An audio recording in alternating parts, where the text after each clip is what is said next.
All right, it is time for Focus 50 Plus. Dr. George Schofield. Good morning. Good morning. And this is sort of jumping off last week's topic. It is. This is week 2 of legacy thinking. Okay.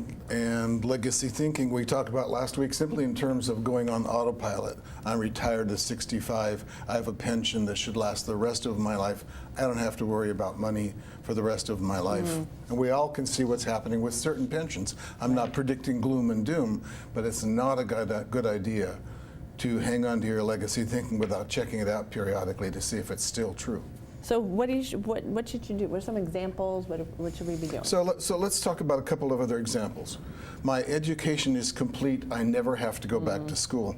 Yeah. When I finished my PhD, true story, I told my friends that if I ever started talking about taking classes again, they should rush right over and hit me in the head with a mallet. I have a PhD. That doesn't matter. It's the knowledge and the expertise base is changing so fast. I have to study just like everybody else. Right. So that's one example is I never have to go back to school. The other example, another example would be the pendulum will swing back if I just wait long enough. You know, the nation's gone where I don't like it.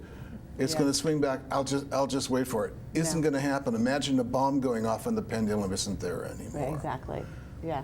Oh my goodness. Okay, so we just have to keep adapting and changing and evolving. We do, and the thing to understand is, let's suppose today is your 50th birthday. It's the perfect time to sit down and write down, and I'm not talking about values here, honesty and that kind of thing, the major beliefs you have about your future, which you learned in your past to bring forward.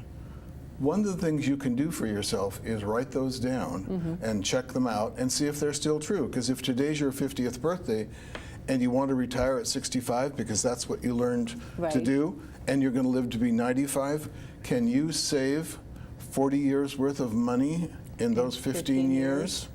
Yeah. So again, it's not gloom and doom. Doubtful, it's about real. The world has changed, disruption is here, and if you're 50, it's time to pay attention, and it's almost as unique as fingerprints. Kathy, it's up to us, each of us, to sit down and write down what we think and check it out and test it. It's called learn, unlearn, relearn. Okay. Okay. Learn, unlearn, relearn. Right. All right. I love it.